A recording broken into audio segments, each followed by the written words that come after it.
Buenas tardes, tanto a los asistentes aquí en persona como a los que están en casa.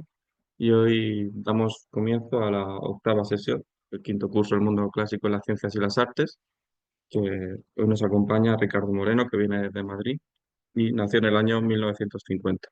Se licenció en matemáticas por la Universidad de Santiago de Compostela y en 1975 ganó una cátedra de instituto que ejerció hasta su jubilación.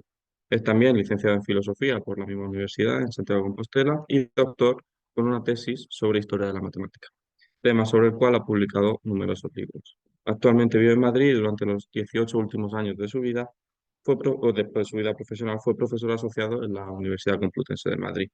Entre los libros que podemos destacar sobre educación se encuentra el panfleto antipedagógico, que si no me equivoco fue en el 2005, de la buena y la mala educación y la conjura de los ignorantes, y el título de la conferencia que viene hoy a darnos aquí es un mismo título de uno de sus libros sobre educación, que es Los griegos y nosotros, de cómo el desprecio por la antigüedad destruye la educación. Sobre pensamiento también tiene varios libros, en su faceta filosófica, 13 cartas a Dios, Nosotros y Voltaire, breve tratado sobre la estupidez humana y breve tratado sobre la felicidad, además de ¿Qué hay de nuevo Chesterton? Y La vida con libros. También ha publicado algunas obras de narrativa, como pueden ser Los cinco en el país de los números, La llave perdida, otras historias delirantes.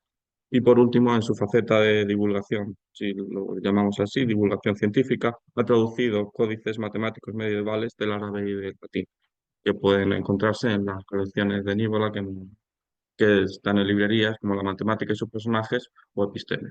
Y sin más, pues le agradezco de nuevo que haya venido hasta Murcia para darnos su ponencia y le doy la palabra. Bueno, pues muchas gracias a todos, creo, por haberme invitado, porque me encanta que me hagan caso.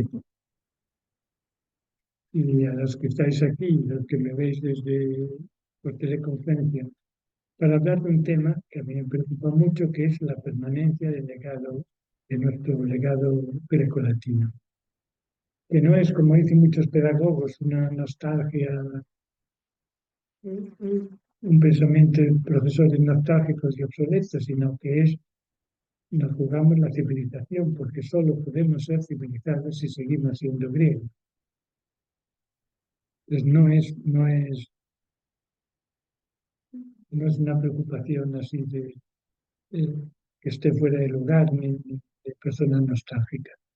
Hay un libro de Hannah, de ensayo de Hannah Arendt a mí que me interesa mucho esta pensadora, pero tiene un título a mí desafortunado, que es Pensar sin asideros, que a lo mejor no lo puso ella, sino el compilador. Pero no podemos pensar sin asideros. Ya podemos darnos por contentos si pensamos sin prejuicios, pero no podemos pensar sin, más que a partir de lo que se ha pensado antes de nosotros. Porque aunque yo dijera, no, yo voy, miro a mi alrededor, yo no he leído ningún libro de filosofía, miro alrededor y reflexiono a partir de lo que veo a mi alrededor, ¿vale? Pero es que lo que tienes a tu alrededor es de cierta manera, está configurado de cierta manera, porque antes se ha filosofado y se ha filosofado de una cierta manera. Si no se hubiera filosofado de otra manera, el mundo que teníamos alrededor sería distinto y el pensamiento que haríamos sería distinto. Entonces, no es imposible pensar sin asideros y sin partir del punto en el cual estamos, donde ya se ha filosofado, desde los griegos hasta nosotros. Y muchos pedagogos dicen eso, que no hay que enseñar contenidos, hay espíritu crítico y enseñar a pensar. Pero vamos a ver, aquí hay dos errores. Primero, todos los adolescentes tienen espíritu crítico. Por definición, un adolescente es alguien que se cree que antes de nacer era un niño. Los que tenéis hijos lo sabemos, y alumnos. Mi hija me dijo una vez cuando tenía 12 años, papá, ¿tú qué sabrás lo que es el amor? Yo le dije, ni la menor idea, que mía, te encontré abriendo un Facebook. No hay que entrar al trapo, es decir, que es que el adolescente ya tiene espíritu crítico. Mi nieta también me da consejos, abuelo, tú hazme caso y sabré yo de la vida, vale. Entonces ya lo tienen, pero es un espíritu crítico sin pulir. ¿Por qué? Por lo que se ha apuntado, para que alguien piense por sí mismo, hay que enseñarle lo que se ha pensado antes. Un barco no puede navegar sin un lastre que le dé estabilidad. Hay ese dicho de Horacio, que es atrévete a pensar, que me parece muy bien, pero yo lo sustituiría, atrévete a estudiar. Es un poco más prosaico y menos simpático, pero es que a veces los profesores no tenemos que ser simpáticos, sino decir las cosas como son. Más bien habría que empezar por un dicho de Pitágoras que dice, escucha y serás sabio. El principio de la sabiduría está en el silencio. O de Zenón de Citio, tenemos dos orejas y una sola boca. Significa que hay que escuchar mucho y hablar poco. Claro, hasta un adolescente que puedes sentar como un jarro de agua fría. Dicho en la jerga pedagógica, no puede deteriorar su autoestima, pero ¿qué le vamos a hacer? Antes de hablar hay que escuchar, antes de opinar hay que saber, para saber hay que estudiar y estudiar hay que esforzarse. No hay otro camino. Y además, el espíritu crítico puede ser peligrosísimo, porque ¿qué es un fanático? Y Hitler tratado de gran espíritu crítico. Hitler tenía un gran espíritu crítico contra los judíos, y todos los inquisidores tenían un gran espíritu crítico contra los herejes, y todos los dictadores un gran espíritu crítico contra la democracia.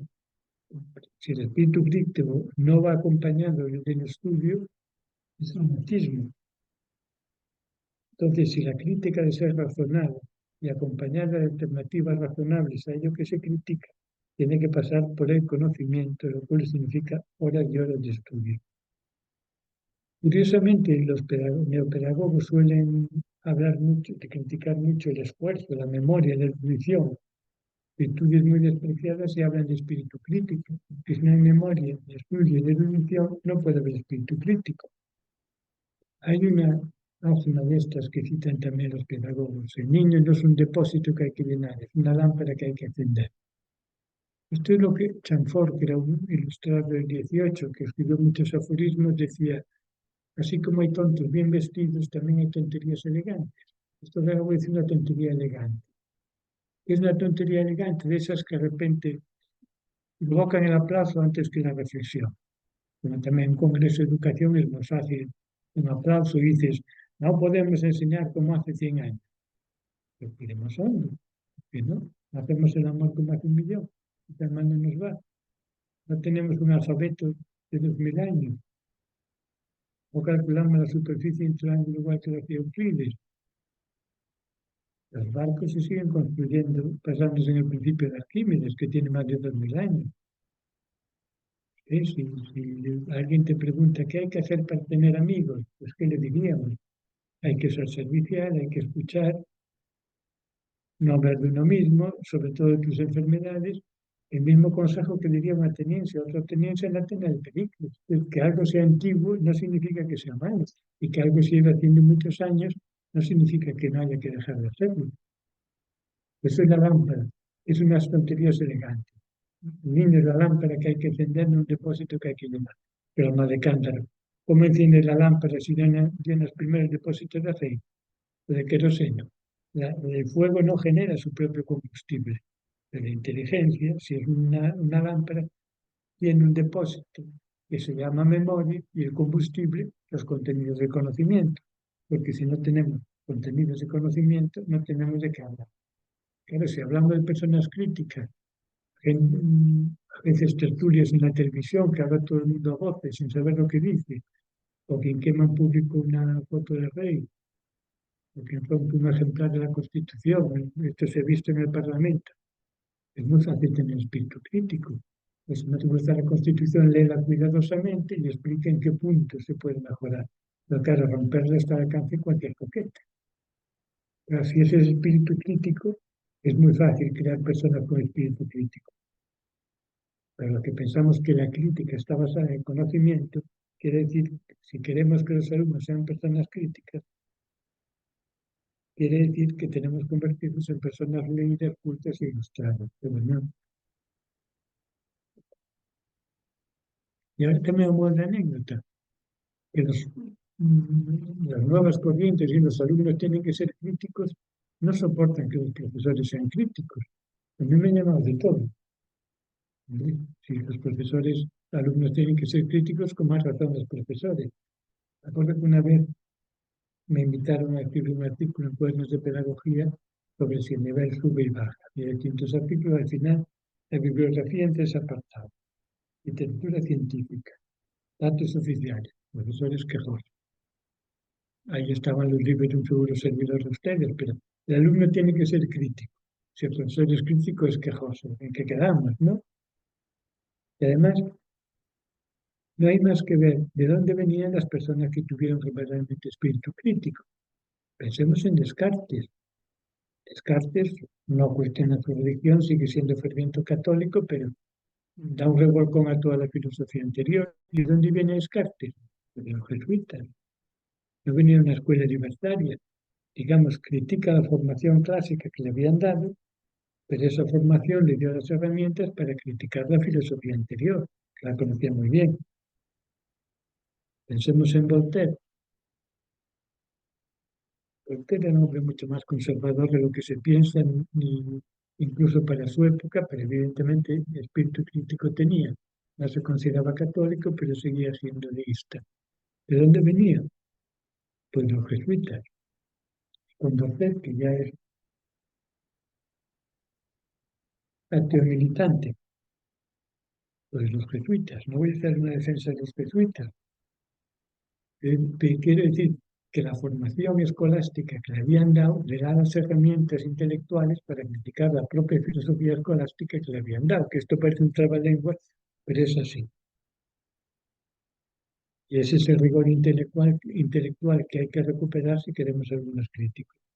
Pues Roberta Russell, no sé, Aristócrates estudió con profesores privados, pero tenía una enorme cultura científica y humanística a la cual tuvo que llegar desde niño con muchas horas de estudio. A lo mejor alguien frívolo ve de un niño volcado tanto tiempo en el estudio diría que es un ser sumiso y acrítico. Sartre, que perdió a su padre muy pequeño, pero tuvo un tío que se ocupó de su educación, le dio una buena formación clásica de griego y latín y de matemáticas. Sartre, para ser lo que un filósofo humanista, tenía cierta cultura matemática. Y además, esta cultura matemática seguro que le sirvió para su propio pensamiento, aunque no hiciera matemática. Lo mismo que un científico que ha estudiado latín, aunque luego no lo utilice, el estudio del latín seguro que le ha formado la mente de una manera que le será muy útil en su estudio científico. López Aranguren, por ejemplo, estudió con los jesuitas. Sabater en el Colegio del Pilar. Digo que no se me interprete que hay una defensa de la enseñanza privada y religiosa. Digo que quienes tienen espíritu crítico no venían de escuelas libertarias, de escuelas rigurosas y serias. Pero además es que es muy fácil de entender. No podemos criticar una noticia, un periódico, si no sabemos interpretarlo. Y hoy los alumnos saben interpretar un texto. Pues habrá que volver a dictados, redacciones, análisis gramaticales de toda la vida, por muy obsoletos que sean. Y no podemos criticar la sociedad en que vivimos si no conocemos su historia.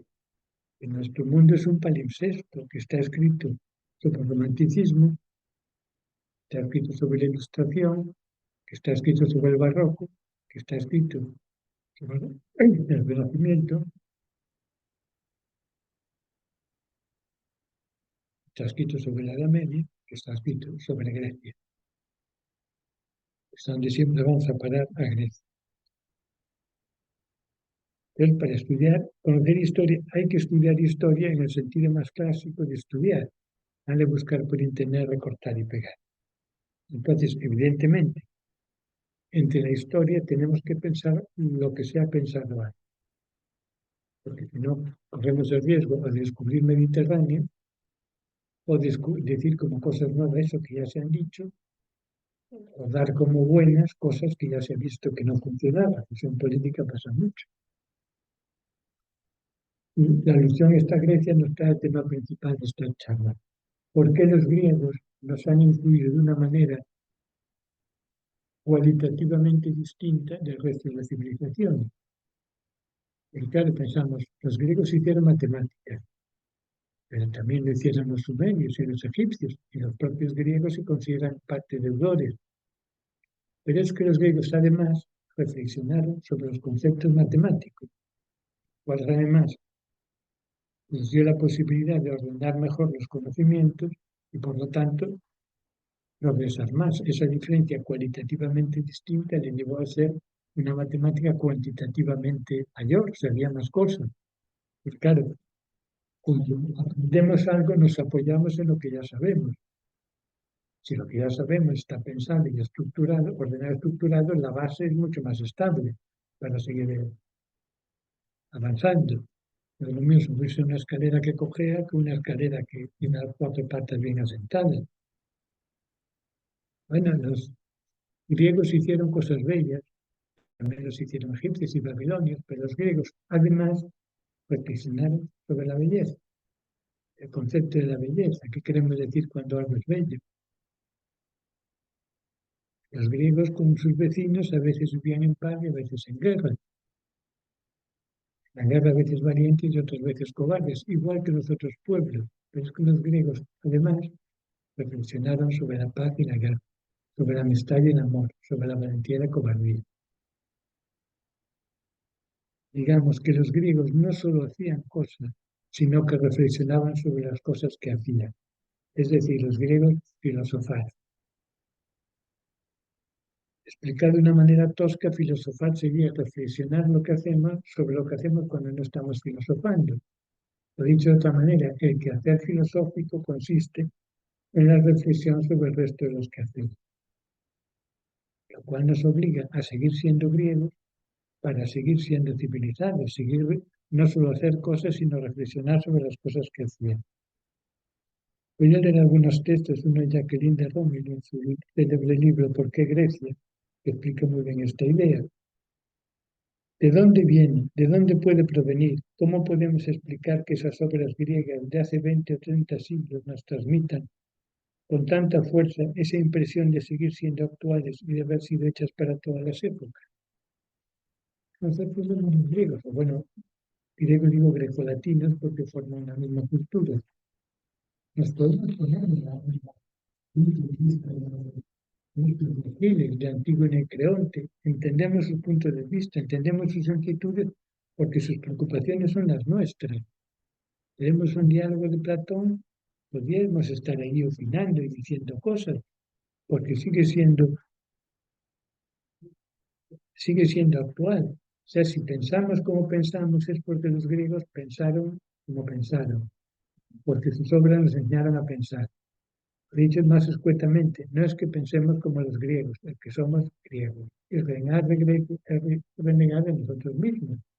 No hay más que pensar en autores que tuvieron mucho éxito en su momento, en teatro, José María Pemalos, Álvarez Quintero, Echegaray, Benavente, nadie se acuerda. Bueno, en su momento entretuvieron a su público, está muy bien, pero nadie se acuerda de ellos. Y seguimos leyendo a Sófocles y a Esquilo y a los autores grecolatinos. Eso, cuando yo era joven, desde hace mucho tiempo, queríamos a Marcuse y unos catecismos marxistas infumables. Se nos caen de las manos, pues eso, seguimos leyendo a Platón y a Aristóteles y a Epicuro. Entonces, si los primeros que filosofaron fueron los griegos, no hay otra manera de filosofar que dialogando con los griegos. Por lo tanto, hay que estudiar una historia de las ideas que comienza con los griegos. Lo cual significa, pues a veces, quemarse horas quemándose las pestañas sobre los textos pues de Platón, de Aristóteles, de Epicuro. Voy a leer otro texto de Carlos García Gual, que lo conocéis porque ha estado aquí, sobre un artículo titulado Sobre los créditos y la literatura de otros avisos humanistas. Lo que ha caracterizado a los humanistas europeos, el humanismo es un fenómeno repetido y sintomático de la nostalgia europea por el mundo antiguo, no su afán arqueológico, su minuciosidad en el estudio del pasado, sino el afán de comprender el presente mediante una interpretación más entusiasta e histórica del mundo clásico. Y ha sido siempre el anhelo de utilizar este pasado como un modelo para engrandecer el presente, lo que ha dado vitalidad a esos periodos. Tanto el Renacimiento italiano como la Ilustración del XVIII, el movimiento intelectual de los filólogos animales al comienzo de este siglo, se refiere cada al XX, el llamado tercer humanista de Bernard Jagger. Que esto es muy importante y lo repetiré varias veces, el Renacimiento, la Ilustración es una mirada a Grecia, es una vuelta atrás. No podemos avanzar si no es, pondré varios ejemplos, si no es recuperando a los griegos. Todas las revoluciones significan una vuelta al pasado. Otros textos que apuntan en la misma dirección. Uno de Vargas Llosa, haciendo una recensión del libro de Jacqueline Romilly, de la que hablé antes. Jacqueline de Romilly muestra que en Grecia nacieron o cobraron una realidad y dinamismo que nunca tuvieron antes en la vida social de pueblo alguno los factores determinantes del progreso humano, como la democracia, la libertad, el derecho, la razón y el acto emancipados de la religión. Las nociones de igualdad, de soberanía individual, de ciudadanía, de una manera absolutamente nueva, de relacionarse el hombre con el más allá y con los dioses, además, por supuesto, de una idea de la belleza y de la fealdad, de la bondad y la maldad, de la felicidad y la desdicha, que aunque con los inevitables matices y adaptaciones han ido imponiéndoles la historia, siguen vigentes. Otro es un texto de Camus que va en la misma dirección del estío. Rechazar el fanatismo, conocer la propia ignorancia, los límites del mundo y del hombre, el rostro amado, la belleza, en fin, he aquí el campo donde podemos vivir como griegos. Y ahora un tercero un poco más largo de Antonio Gramsci, Los cuadernos de la cárcel. Yo el libro no lo he leído, lo he sacado de La utilidad de lo inútil, de Lucho Orduña. Dice, en la vieja escuela el estudio gramatical de las lenguas latina y griega, unido al estudio de las literaturas e historias políticas respectivas, era un principio educativo en la medida en que la idea humanista, que se encarna en Atenas y Roma, estaba difundida en toda la sociedad. Era un elemento esencial de la vida y la cultura nacional. Incluso el aspecto mecánico del estudio gramatical está basado en la perspectiva cultural.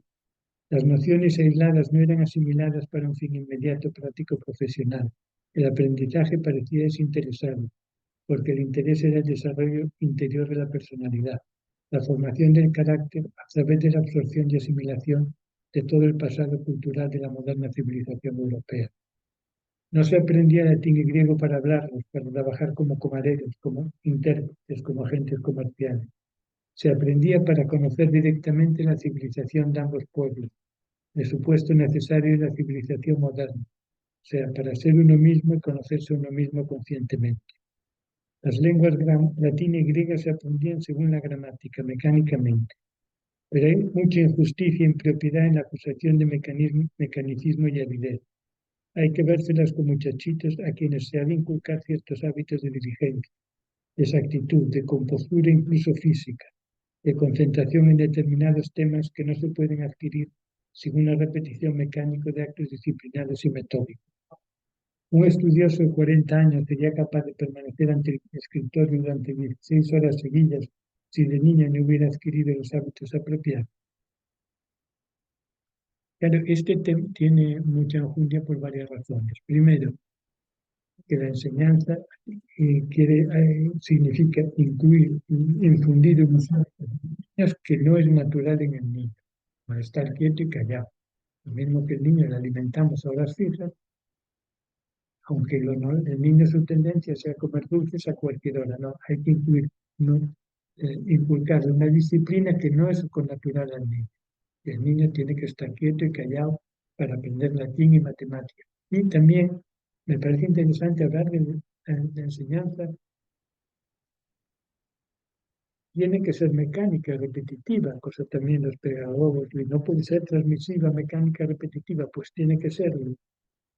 Sobre todo al principio, la física y las matemáticas de cierto nivel son apasionantes, pero primero hay que aprender decimales, fracciones, sistema métrico decimal, es muy poco atractivo, que hay que repetirlo mucho hasta controlar los hábitos de cálculo.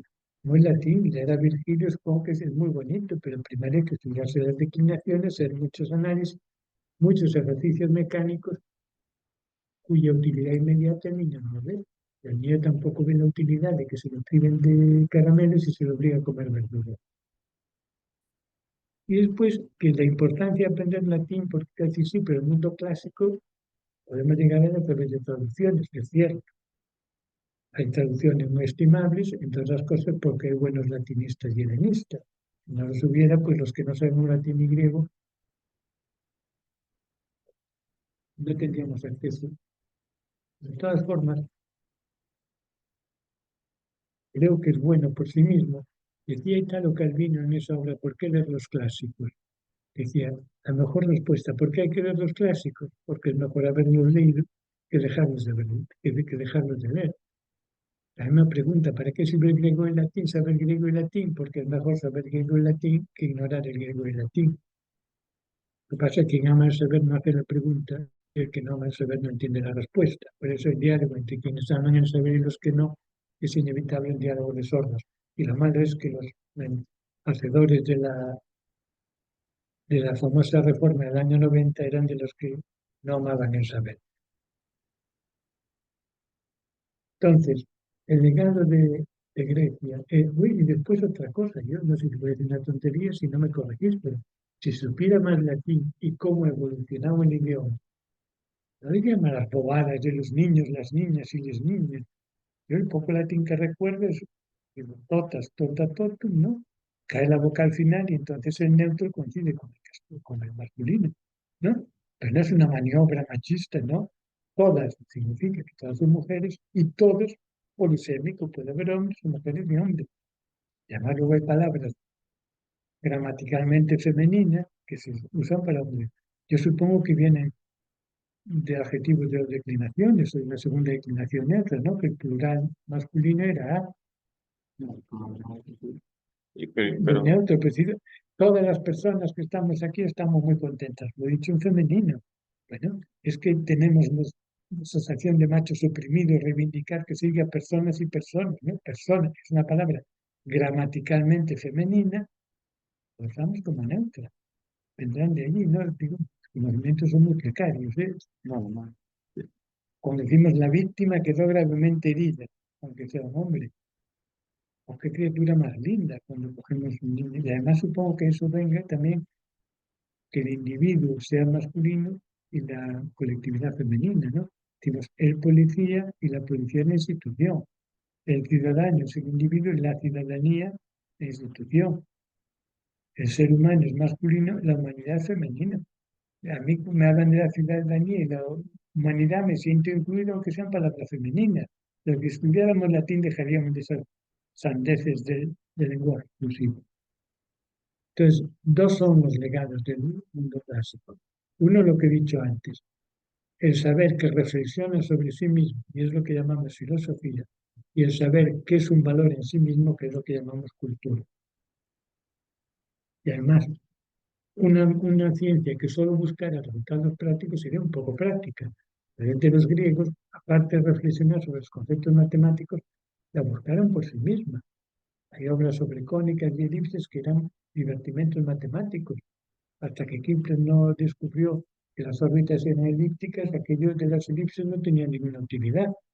Y muchas cosas se han encontrado su utilidad mucho después, pero la ciencia, entidad como cultura, es una búsqueda del saber por sí mismo. Y además pensemos en la Edad Media. En la Edad Media se perdió esa idea del saber como un fin en sí mismo. La filosofía estaba al servicio de la teología, ¿no? Filosofía y teología. Claro, es cierto que se separan las dos partes del imperio, la parte occidental pierde sus raíces griegas, pero es que además pierde esa idea del saber como un valor en sí mismo, que se va recuperando lentamente hasta eclosionar en el Renacimiento, que es una vuelta atrás, recuperar la noción del saber de los griegos como un valor en sí mismo. Por cierto, que muchos teólogos rancios y obsoletos criticarían el Renacimiento, diciendo que los pensadores renacentistas pues eran nostálgicos del pasado. Cuando hoy nos critican por reivindicar el legado grecolatino, que somos nostálgicos, se creen muy progresistas, pero están repitiendo lo que decían los teólogos más rancios criticando el Renacimiento.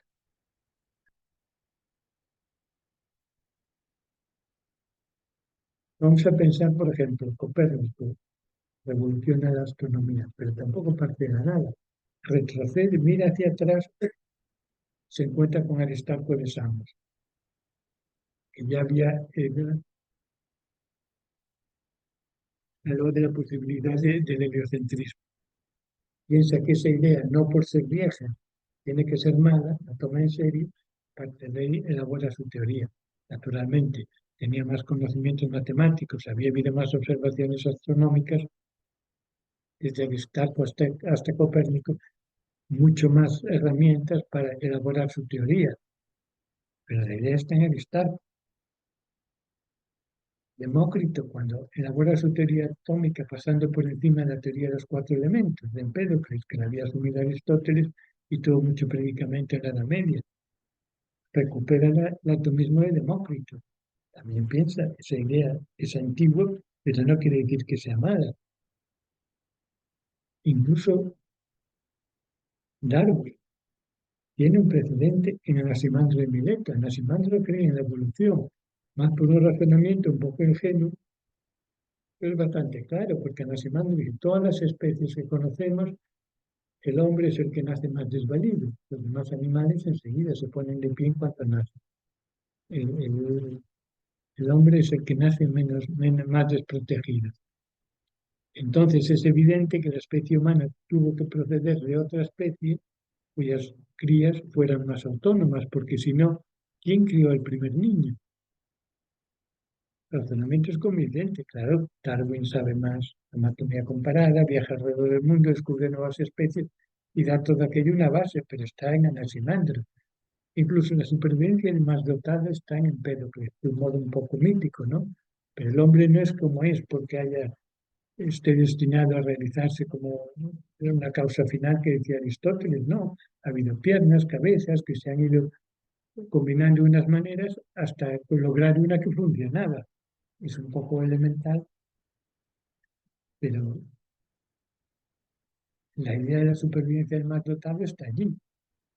Además, hay un pequeño texto que voy a leer de Karl Popper, se llama Retorno a los presocráticos, la conferencia. El texto que leo es este, que sostiene lo que acabo de decir.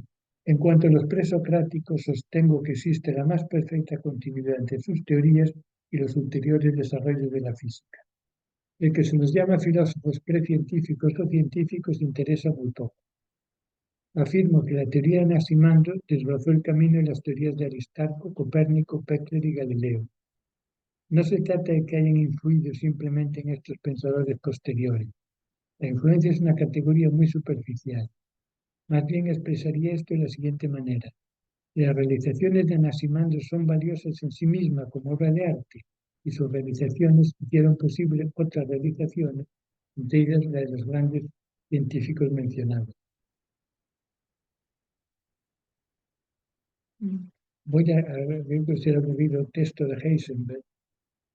Heisenberg tiene un libro muy bonito, Diálogos de Física Atómica, que no tiene ni una sola fórmula. O sea, cualquier humanista que no tenga formación lo puede entender muy bien. Dice cómo las ideas creadores de la mecánica cuántica están en estado muy embrionario en el Timeo de Platón. Dice esto en el libro este que acabo de citar, Diálogos sobre Física Atómica.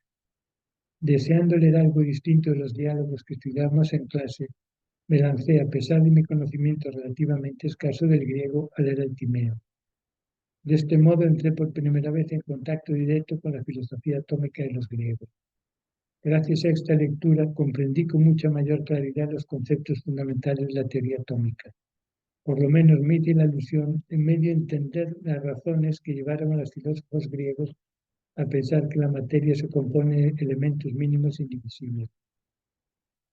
La tesis sostenida por Platón en el Timeo, según la cual los átomos son cuerpos regulares, no llega en verdad a parecerme demasiado luminosa, pero me gustó que se les despojara de sus ganchos y sus asas.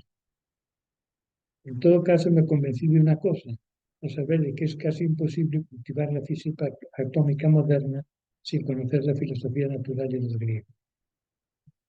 Y pensé que el dibujante de aquellas figuras de los átomos habría ganado dedicando a Platón un atento estudio antes de ponerse a dibujarla. Bueno, del texto se deduce que Heisenberg leía el griego. Dios hará siglos dichosos aquellos. Y ahora voy a leer unos textos que van exactamente en dirección contraria, el estilo de La conjura de los ignorantes. Uno es un texto que encontré en un blog de una profesora, Alicia Rubio Calle, que estudió filología clásica y que dice de, su, de sus profesores que se llamaba ¿cómo se llamaba esa cosa tan horrorosa? Los cursos que había que hacer, los cursos de formación del profesorado. En la primera clase que nos impartió un individuo del que no aprendí nada y a la que asistíamos en un aula enorme los alumnos recién licenciados de varias facultades de filología, ya se nos avisó que se avecinaban tiempos nuevos. Los de clásicas podéis hacer una pajarita con el título y ya no os va a servir de nada, dijo el chistoso docente salmantino, a quienes llevábamos 5 años aprendiendo en lengua original el saber de los pueblos, que pusieron una nada despreciable parte de las bases de lo que hoy son. Una pajarita con el título. El latín y el griego desaparecían del sistema educativo. Yo no conocía a Marchesi, pero aquel docente que no transmitía nada útil sí, y sabía que se estaba fraguando, probablemente con su intervención, un nuevo sistema educativo donde sobraba todo cuanto los clásicos nos transmitieron. Respeto a los mayores, deseo de superación, búsqueda de leyes justas y el bien común, asunción de responsabilidades, capacidad de esfuerzo, sacrificio por ideales, espíritu crítico, búsqueda de la verdad. Llevaba 5 años en Salamanca empapada en Cicerón, Platón o Demóstenes, pero ni conocía a Marchesi, ni tenía conocimiento de que un grupo de sabios pedagogos y psicólogos infantiles se disponían a cambiar el mundo, comenzando por descartar el sistema educativo a aquellos pensadores obsoletos y aburridos. Sé lo que se enseñaba en los cursos de, yo no sé si tú los has hecho, pero son increíbles, tonterías. Pero es que además esto podría ser una anécdota, pero tengo una recopilación bastante larga, voy a leer tres más. Uno de Mariano Fernández Inguita, sociólogo de educación, catedrático de universidad. Pero cuando pasamos a la modalidad de humanidades y ciencias sociales, la existencia se manifiesta en el momento en que los alumnos habrán de estudiar obligatoriamente latín. No esperaba semejante sondeo. Aunque llevo decenios oyendo y leyendo los argumentos de la Sociedad Española de Estudios Clásicos y de legiones de profesores y estudiantes de latín, nunca he podido tomarme en serio su pretensión de que esto es necesario para dominar la lengua castellana o cualquier otra romana. Para recuperar el legado clásico, para educar en la tolerancia como centro de las humanidades, etc. Dudaría su inteligencia si no comprendiera que al fin y al cabo está luchando por sus puestos de trabajo presentes y futuros. Las humanidades de hoy se llaman, como siempre, literatura, historia, geografía, arte, y también derecho, economía, sociología, antropología y comunicación, pero en ningún caso latín ni griego. Estos son objetos de estudios muy respetables para la universidad y para los seminarios, incluso forzando las cosas como materias optativas a sus puertas. Por tanto, en el bachillerato, pero es un disparate y dispendio convertirlos en materias obligatorias. Bueno, vaya por delante que somos algo amigos y me llevo muy bien. Nos estamos metiendo el uno con otro completamente. Hay un texto muy pequeño de Unamuno que va en dirección contraria. No quiero hacer helenistas sin hombres cultos con sentido del espíritu clásico helénico y gusto por la antigüedad. Creo el texto de Fernández Enguita, primero, revela bastante escasa cultura por parte de su autor. Pero es que además argumenta como el argumento Zómine. Daría su inteligencia de no saber por qué están luchando por su puesto de trabajo. Bueno, pues tiene todo el derecho de darme inteligencia, pero yo ni soy helenista ni estoy luchando por el puesto de trabajo. Simplemente me preocupa la pérdida del legado clásico. Más, según él, o sea, grandes helenistas como Unamuno, Rodríguez Abogado, García Gual, Luis Gil, o latinistas como Vicente García de Diego, Agustín García Calvo, Juan Gil, no son más que unos pringados que luchan por su puesto de trabajo. No, por favor.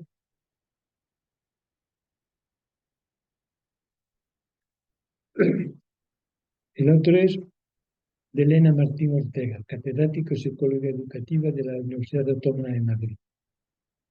El texto es el siguiente. En los últimos años se ha asistido a un intenso debate social sobre el peso de las humanidades en el currículo, en unas posiciones que, en nuestra opinión, responden a una visión reduccionista del humanismo difícil de defender con los datos cuantitativos en la mano. En la discusión se transmite una concepción del humanismo en la que, por ejemplo, no se entienden incluidas asignaturas como ciencia, tecnología, sociedad o ciencias ambientales. Una concepción, por tanto, que rechaza la actitud humanista en la persona y rechaza que la actitud humanística de las personas en nuestros días tenga que ver, entre otras cosas, con la comprensión de la acción humana sobre su entorno y el respeto por el medio ambiente, con nociones como el desarrollo sostenible, con el papel de la economía en la situación de la humanidad, en que vive gran parte del planeta. El latín y el griego se siguen considerando más humanistas que conocimientos, y se observa una resistencia a admitir que la filosofía puede ser también el análisis de los dilemas morales que los conflictos apuntados plantean a la sociedad del individuo. Vamos a ver, el respeto por el medio ambiente está muy bien, es una actitud cívica, pero no es cultura. Lo mismo que es eso, que si yo entro en una ermita y veo que hay una gotera que está estropeando una imagen o un altar, pues aviso a quien sea para que arregle el estropicio. Pero esa persona es un buen ciudadano, sabe que lo que pertenece a todos lo tenemos que defender entre todos, pero no es necesariamente una persona culta y entendida en arte. Se ha comportado como un ciudadano ejemplar y es bueno que así sea, porque lo que pertenece a todos lo tenemos que cuidar entre todos. Pero luego dice, se observa una resistencia a admitir que filosofía puede ser también el análisis de los dilemas morales que los conflictos plantean a la sociedad del individuo, pero ¿desde cuándo la filosofía se ha resistido a hablar de dilemas morales? Desde Sócrates hasta aquí casi no ha hablado de otra cosa. Que si hubiera estudiado más filosofía no habría estas tonterías. Y luego el último, si los textos son delirantes, esto es mucho más. Procede de un artículo que se llama ¿En qué siglo vive la escuela? El reto de la nueva cultura educativa. Los profesores Carlos Monerejón y Juan Ignacio Pozo Buñuel, catedráticos de universidad. Empieza con esto. A menudo las escuelas enseñan contenidos del siglo XIX con profesores del siglo XX, alumnos del siglo XXI. Esto es lo que antes lo que llamaría Chamfort una tontería legal.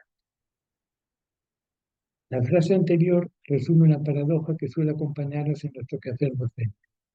Por una parte, especialmente en la enseñanza universitaria, se imparten no universitaria bastantes contenidos que resultan obsoletos y no responden a los avances de las investigaciones que se desarrollan en cada disciplina. Por otra parte, estén no actualizados los contenidos, cada vez es menos claro cuál es la función de cada una de estas disciplinas en la formación de los futuros ciudadanos. ¿Es realmente imprescindible estudiar filosofía para tener una conciencia crítica, como casualmente sostienen los filósofos? ¿O esa conciencia puede lograrse hoy desde otros saberes, por ejemplo, a partir del estudio de las ciencias cognitivas? Para que el alumnado conozca mejor su propia lengua y cultura, pongamos el castellano al catalán, deben conocer realmente la cultura griega y latina. ¿No sería mejor que estudiaran otras lenguas y culturas contemporáneas, hijas también de aquella tradición? Estamos enseñando a nuestros alumnos y alumnas los contenidos que les permitirán interpretarse y adaptarse, en su caso, a transformar el mundo que les ha tocado vivir. Claro, si los contenidos más atrás del siglo XIX están obsoletos, por supuesto nos hemos cargado la filosofía griega, el latín, el griego, los romances medievales, el Quijote y las matemáticas, y la física, la teoría de la gravitación en el siglo XVII, la geometría analítica, el cálculo infinitesimal también, las matemáticas. Accesibles a un alumno de bachillerato llegan como mucho a los umbrales del siglo XIX. Si todo lo antiguo está obsoleto, cerremos los institutos y vámonos a casa. contenidos obsoletos, no, pero los que tienen que estar al tanto de los nuevos conocimientos son los centros de investigación, pero en los institutos, centros de transmisión de lo que ya son saberes estables y ya indiscutibles. A partir de ahí ya algunos eran investigadores y otros no, pero en los institutos se ha de transmitir, no de investigar. Puedo decir, las herramientas para interpretar el mundo, pero es que las claves para interpretar el mundo nos da precisamente los griegos. Si conocer los mitos griegos nos da claves para interpretar nuestro mundo mucho mejor que cualquier libro de sociología, que dentro de el más manual de sociología más moderno en menos de 10 años estará descatalogado y los mitos griegos siguen vivos, ¿no? Entonces, lo malo es que estos tres textos proceden de catedráticos de universidad. Afortunadamente, grandes defensores del latín y el griego son también catedráticos de universidad, no está todo perdido. Pero que en la universidad se han colado estos ignorantes y sean catedráticos es un poco raro. Bueno, tiene un precedente un ministro franquista, José Solís Ruiz, que dijo menos gimnasia, más gimnasia y menos latín. Vale.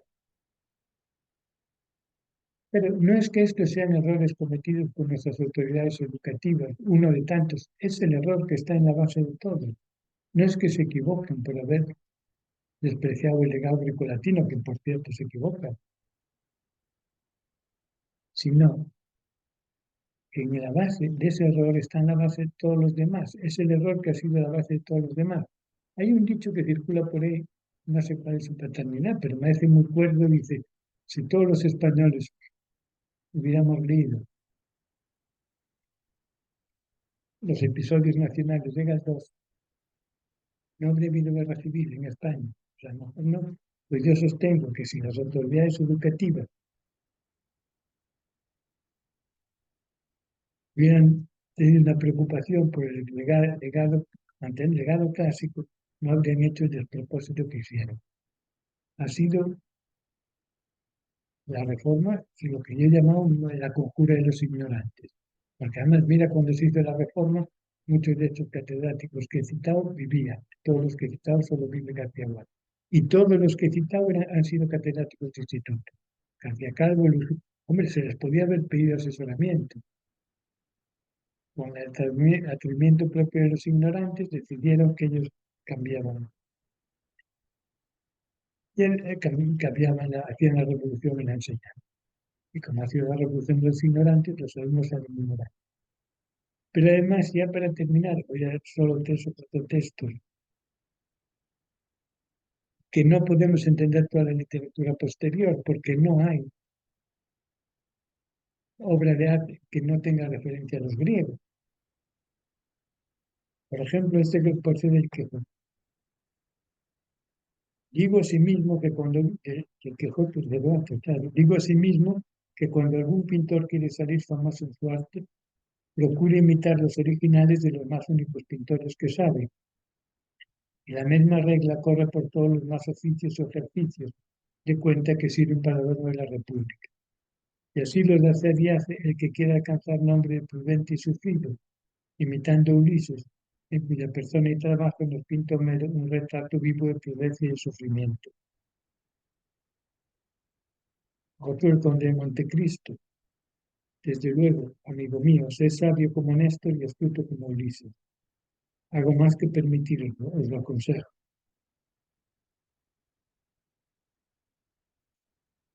Y hay un poema muy hermoso sobre Ulises de Borges, son dos estrofas, os la leo. Cuentan que Ulises, harto de prodigio, lloró de amor al divisar su Ítaca verde y humilde. El arte es esa Ítaca de verde eternidad, no de prodigio. También es como el río interminable, que pasa y queda y es cristal de un mismo, Heráclito inconstante, que es el mismo y es otro como el río interminable. Muchos de nuestros que no hayan sido del mundo griego no habrían entendido este poema. No olvidemos pues las mocedades de Ulises, de Álvaro Conqueiro, una novela muy divertida como todo, y de Ulises de Joyce. Tiene Thomas Eliot un artículo muy bonito sobre el Ulises que dice lo siguiente, sostiene lo siguiente, la iluminación del presente al amparo de los mitos es la más noble tarea del escritor moderno. lo que dije antes. Si renunciamos a los griegos, no renunciamos solo al pasado, sino a las claves para interpretar el presente. Sobre la guerra de Troya tenemos las aventuras de Telémaco, Andrómaca, Irán Racine, Casandra y Virginia Woolf, la guerra de Troya no tuvo lugar de Jean Giraudoux, Ifigenia de Torrente de Ballester, aparece en todas partes. Y Antígona, pues Antígona ha sido recreada por Bertolt Brecht en Antígona, Jan Henry, Jean Cocteau. Unamuno, en el prólogo de Pierre Bula, habla de Antígona como ejemplo de la... Es cuando usa el término sororidad, que las feministas se creen que lo inventan ellos, y no sé si lo inventó Unamuno, pero Unamuno ya lo utilizó. Dice así: sororidad fue la de la admirable Antígona, esa santa del paganismo helénico, la hija de Edipo que sufrió martirio por amor a su hermano Polínices y por confesar su fe en que las leyes eternas de la conciencia, las que rigen el eterno mundo de los muertos en el mundo de la inmortalidad, no son las que forjan los déspotas y tiranos de la tierra, no era creante.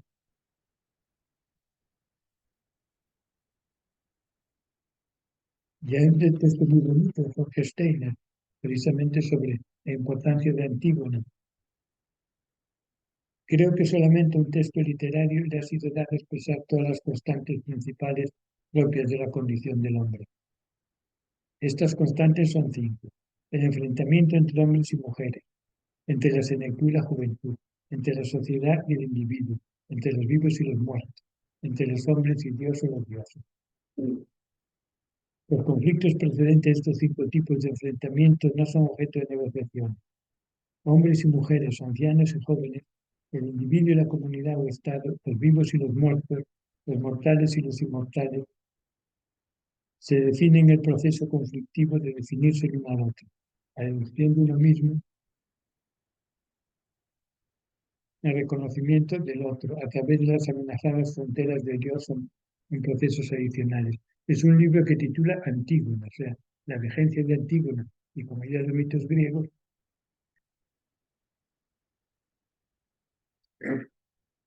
a lo largo de toda la historia. El mito del laberinto ha sido muy recreado también. Vargas Llosa, en Lituma de los Andes, recrea el mito del laberinto.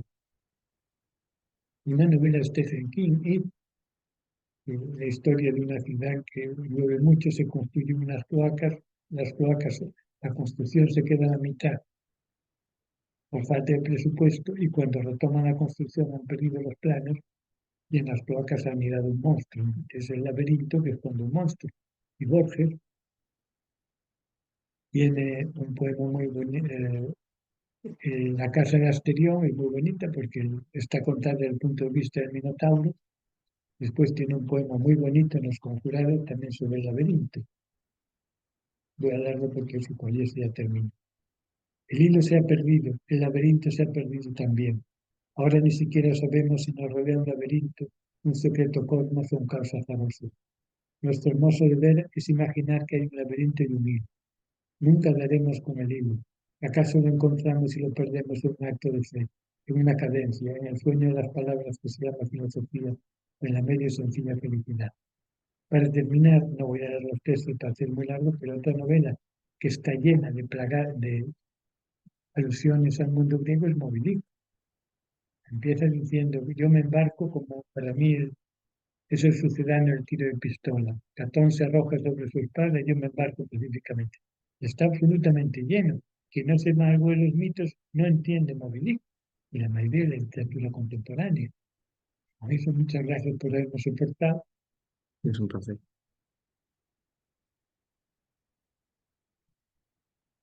Bueno, pues muchas gracias por la ponencia y yo tengo alguna pregunta, si no sé si aquí en la sala o en casa hay alguna pregunta, si no, yo te lanzo la primera. Eh, es sobre, porque tú has sido profesor de historia de las matemáticas, si no me equivoco, en la universidad, y como hablábamos antes de también citando a Nuccio Ordine, que citó a Gramsci en su utilidad del inútil, ¿no? Se discute la utilidad de esa asignatura en una carrera como matemáticas o se ha discutido? Yo creo que no tardó en imponerse que fuera necesario, pero yo creo que no. y ahora está bastante aceptada. En la Complutense, en la Autónoma son mucho más dados a futuros investigadores. Porque donde hay profesores, primero, no entiendes un concepto si no conoces su gestación. Puedes estudiar los estados de espacios multidimensionales sin estudiar la geometría del triángulo en el plano. Eso para empezar. Y creo que a veces algunos matemáticos se pierden en la investigación, ¿verdad?, por no saber geometría clásica. Y el espacio de n dimensiones, apártelo un momento, planteate el problema en el plano y luego vuelve. Bueno, pero ya está aceptado que los futuros profesores de instituto, en cierta manera, tienen que ser un poco humanistas, relacionar unas asignaturas con otras. La historia no se entiende sin la historia de las ideas, no se entiende sin la historia de la ciencia. En principio está bastante aceptado. Y en general, ahí, digamos, me encontré bastante interés, no esta cosa del que está metido en una investigación puntera y desprecia a la demás. Yo ahí me sentí bastante cómoda y la asignatura siempre se llenaba de alumnos, o sea, algo interés. Y además me la planteaba un poco larga, porque no quiero decir que si tú una asignatura de segundo de matemáticas o cálculo integral multivariable le regalas una prueba elegido para el cálculo integral o para la geometría diferencial, para muchas cosas. Pero a ti tampoco me gusta, lo que me gusta más es que quede un buen recuerdo de contarle cosas de geometría clásica que debían saber y no saben, más o menos en orden cronológico, con alguna anécdota en matemática, que se queden un poco con esa idea y bibliografía para que sigan leyendo. Tampoco incluso siempre pongo pues temas a escoger y tal para que sea una asignatura un poco llevadera. Más importante, así como otras hay que saberlas porque si no las dan al siguiente no las entienden, más importante que se quede un buen recuerdo y van a seguir leyendo cosas. Pero en general está bastante aceptada ya. Incluso hay dos, historia uno, hasta el Renacimiento, historia 2 del Renacimiento hasta aquí. Y en general se llenaban de alumnos. Y ahí tiene peso Grecia clásica. Bueno, Pero no es por claro, luego hay los árabes y los árabes tienen cosas originales, pero son transmisores sobre todo de Grecia. Y hay muchas cosas griegas las conocemos por traducciones árabes, lo que hablamos hace un rato. Y el Renacimiento pues, tiene algunas novedades que no tienen origen griego, porque tiene la ecuación de grado 3 que tiene más relación con la India que con Grecia, y la perspectiva que empiezan haciendo los pintores, los matemáticos, que no tiene nada que ver con Grecia. Pero bueno, en el Renacimiento se recupera Arquímedes, que es un matemático bastante difícil. Y es que las matemáticas siempre son volver a Grecia. No hay otra. Eso es visible. Incluso en Arquímedes, de una forma bastante embrionaria, está el cálculo infinitesimal. De una forma, no voy a decir que descubrió el cálculo infinitesimal, pero ahí empieza a gestarse una criatura. Incluso con las paradojas de Zenón, que dan a luz una gestación de más de 2000 años que, de- que nace en el siglo XVII. Las comadronas son de último milenio, pero es una cosa que se baja. Por eso me hace gracia. Su niño tiene que descubrir por sí mismo el programa de Cántaro. Si eso llevó 2 años, 2000 años, gestándose en las mejores cabezas matemáticas del mundo, y no lo va a descubrir por sí mismo. Pues está de guay. No, no lo va a descubrir. sí, bueno, es importante. Y en relación a lo que hablabas de, bueno, la recopilación de textos que haces de autores en el libro, que es la base para esta charla, hablas de la educación y de textos de catedráticos de educación actualmente. No sé si también revisaste algunos textos sobre educación en Grecia y en Roma, porque hay menos, Sí, hay cosas, hay alguna pero cosa. vamos, como lo escribí, pues, tanto para cachondear, Sí. pues, algo que fue internet, a blogs y cosas, ¿no? Porque yo nunca he visto un catedrático de física, de química, o de matemáticas, o de ingeniería, decir estos disparates en contra del latín y el griego. Estos nuevos gurús que han descubierto el mundo, creo que dicen tonterías que ya están muy dichas. Te dije que Hanare tiene un artículo del año 50 en que critica las tonterías que se están diciendo ahora, 70 años después, y que Chesterton, que fue a América, Chesterton murió en 32, o sea, va a ser casi 100 años. Ya veía y critica ideas pedagógicas delirantes, ¿no? En el libro ese sobre Chesterton tengo un capítulo sobre los pedagogos, lo que dice Chesterton. Los pedagogos son todos muy feos. Y, y sobre las bobadas de que el niño tiene que aprender por sí mismo, es como se dice lo que decíamos antes, que el bebé tiene que segregar la leche que le alimenta, o la leche viene de fuera, el bebé no se alimenta. Y que dice la pedagogía, o sea, que ya Chester y Unamuno, en principios de siglo, ya tiene textos, menos pedagogía y más filosofía y más conocimientos. Primero el qué. Hoy ya vemos el cómo, que además cada maestro, cada profesor nos vamos arreglando como podemos.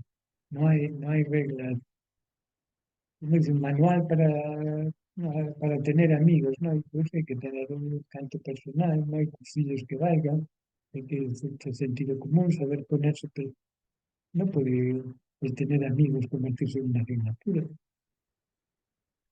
Sí, bueno, pues aquí te felicitan, te dan las gracias por la interesante ponencia y si nadie tiene nada más, pues yo creo que vamos a dar por finalizada la sesión. Sí.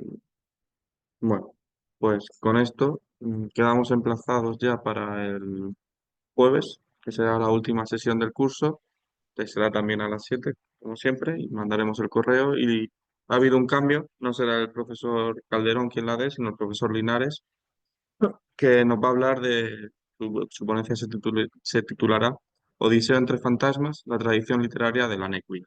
Y con esto vamos por finalizar la sesión. Muchas gracias. No,